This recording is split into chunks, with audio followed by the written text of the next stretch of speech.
Welcome back to the channel, everyone. Happy Monday. It is a holiday, January 16th. My name is Luke, and today I'm talking about Skinamarink. This is a new horror film that aired at a film festival last year, was picked up by Shudder, and is currently having a limited theatrical run.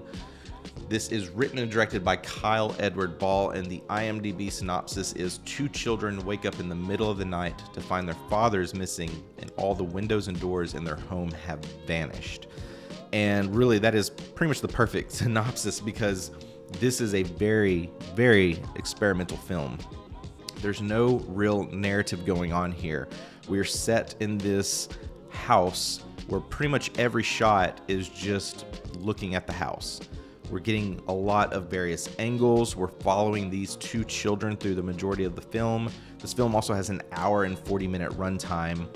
And basically, they just wake up in the middle of the night with cartoons playing on a TV. They go to look for their father, and he is no longer there. You do have some moments in this with the mother, and the mother is mentioned throughout the film, but we never really see the mother. And even to that point, we never really see these characters, which is really fascinating. We're always getting very low angles. When we see the children, we're usually seeing from the knee to their feet, so we're just seeing them walk around. Occasionally, we may get moments where they're sitting, and we just kind of seeing basically the back of their head.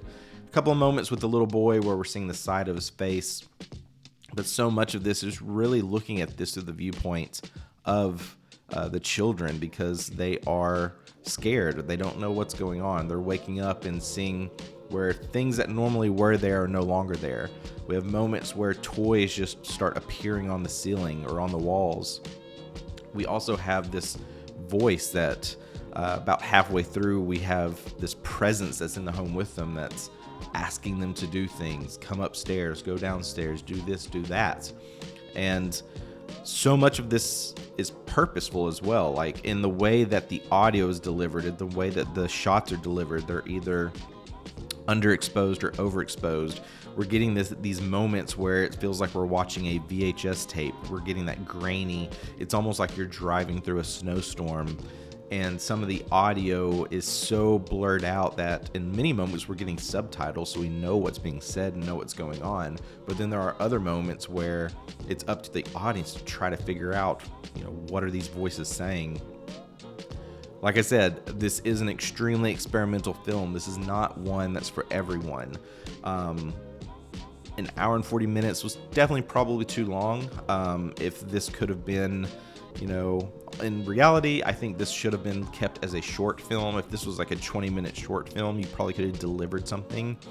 But the biggest takeaway that I have with this one is that this is a $15,000 budgeted film.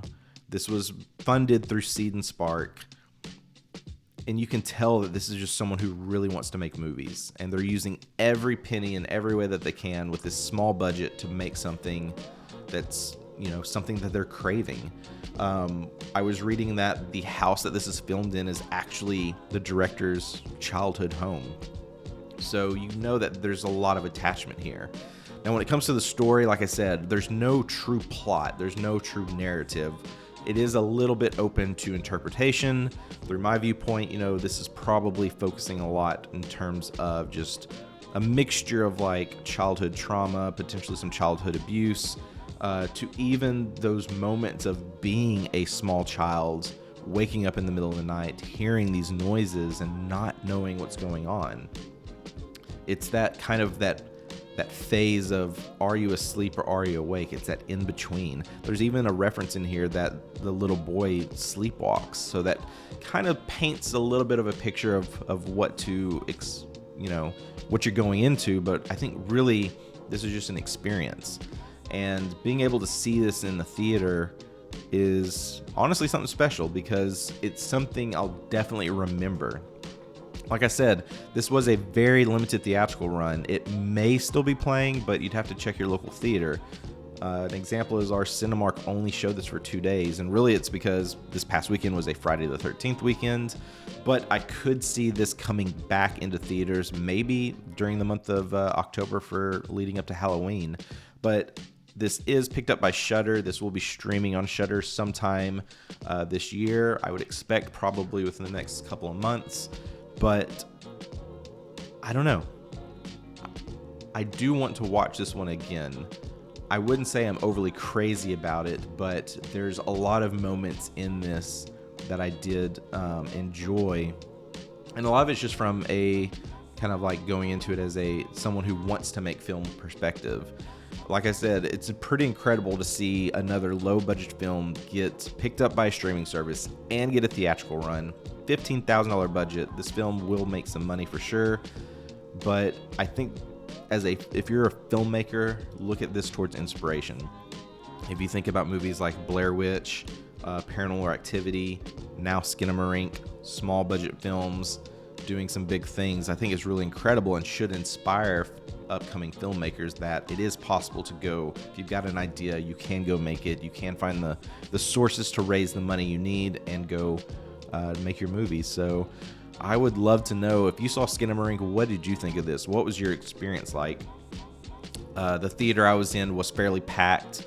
I think the only people that left were like some kids near the beginning, and honestly, they probably just weren't vibing with this. This is not a movie for everyone.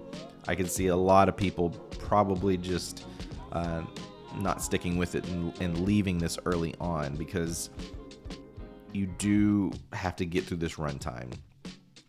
For me, probably the first 20 minutes were the hardest to get through, but once I got past that, I started seeing a lot of things that kept me interested and wanted to keep me watching, and there are some jump moments for sure. So overall, it's something I want to check out again, and we'll see if that changes where I have this on my overall Letterboxd score near the end of the year. But let me know if you saw Skinamarink. What did you think of it? I think it's going to be an exciting year for horror films as well as comic book films, because we got a lot of exciting stuff coming up. Please be sure to like and subscribe. That means so much to me. Let me know in the comments, did you see this, or if there are any other horror films you're looking forward to this year. Would love to know and talk about it. Thank you so much, and I'll be back soon with more news.